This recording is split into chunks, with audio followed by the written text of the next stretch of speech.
தம் கிருபை பெரிதல்லோ என் ஜீவனிலும் அதே இம்மட்டும் காத்ததுவே இன்னும் தேவை கிருபை தாருமே இன்னும் தேவை கிருபை தாருமே. கர்த்தரும் இரட்சகருமாகிய இயேசு கிறிஸ்துவின் ஈடு இணையற்ற நாமத்தில் சேனைகளின் கர்த்தர் ஊழியத்தின் மூலம் 18/1/2025 இந்த நாள் உங்களுக்கும் உங்கள் சந்ததிக்கும் சமாதானத்தின் நாளாக அமையப் போகிறது என்று மனதார வாழ்த்துகின்றேன். இன்று நாம் அறியவிருக்கும் கிருபையின் வார்த்தைகள் எசேக்கியேல் 11ஆம் அதிகாரம் 20ஆம் வசனம். அவர்கள் என் ஜனமாயிருப்பார்கள், நான் அவர்கள் தேவனாய் இருப்பேன். கத்தோலிக்க வேதாகமம் இவ்வாறு கூறுகின்றது. அவர்கள் என் மக்களாய் இருப்பார்கள், நான் அவர்கள் கடவுளாய் இருப்பேன் என்கின்றது. பிரியமானவர்களே, இந்த கிருபையின் வார்த்தைகள் மூலம் கர்த்தர் நமக்கு ஒரு வாக்குறுதி தருகின்றார்.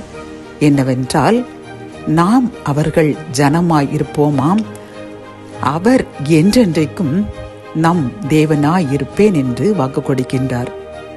பிரியமானவர்களை, எவ்வளவு மகிழ்ச்சி பார்த்தீர்களா? கர்த்தர் என்றும் நம் தேவனாயிருப்பார், நாம் என்றும் அவர் ஜனமாயிருப்போம்.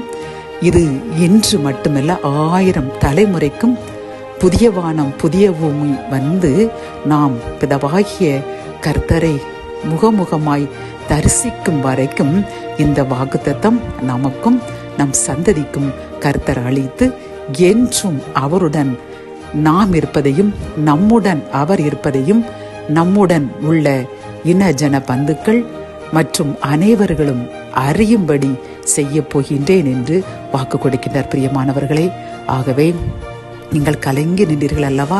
நான் நன்கு ஜெபிக்கிறேன், உபவாசிக்கிறேன், ஆனாலும் எனக்கு எதிரிகள் பெருகிக் கொண்டே இருக்கின்றார்கள், ஏனென்றே தெரியவில்லை. நான் பரிசுத்தமாக வாழ்கின்றேனா அல்லது இன்னும் பரிசுத்தமாக வாழ என்ன செய்ய வேண்டும் என்று கலங்கி நின்றீர்கள் அல்லவா?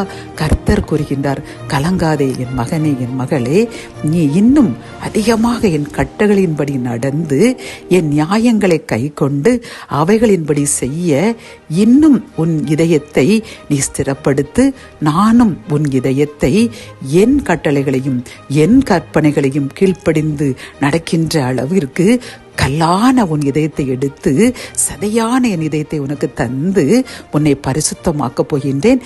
என்றென்றைக்கும் நீயும் உன் ஜனங்களும் எனக்கு ஜனமாயிருப்பீர்கள், நான் உங்கள் தேவனாயிருப்பேன் என்று இந்த 13ஆம் வசனத்தில் கூறி 20ஆம் வசனத்தில் அவர்கள் என் ஜனமாயிருப்பார்கள், நான் அவர்கள் தேவனாயிருப்பேன் என்று வாக்கு கொடுக்கின்றார்.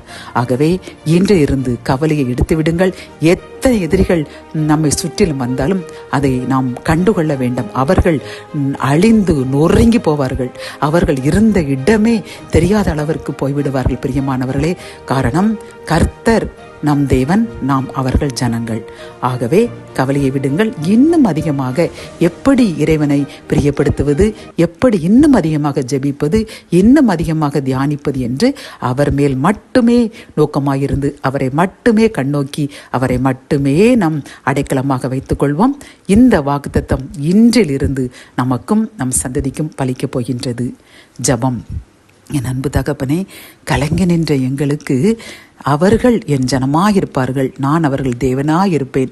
அவர்கள் இதயத்தில் கல்லான இதயத்தை எடுத்து சதையான இதயத்தை அருளி எனது கற்பனைகளையும் என்னுடைய கட்டளைகளையும் கீழ்ப்படிந்து நடக்க அவர்களுக்கு ஏக இதயத்தை அளிப்பேன் என்று இந்த செய்தி மூலமாக நீர் எங்களுக்கு தந்த இந்த வாக்குத்தத்தத்திற்காக கோடி நன்றியப்பா.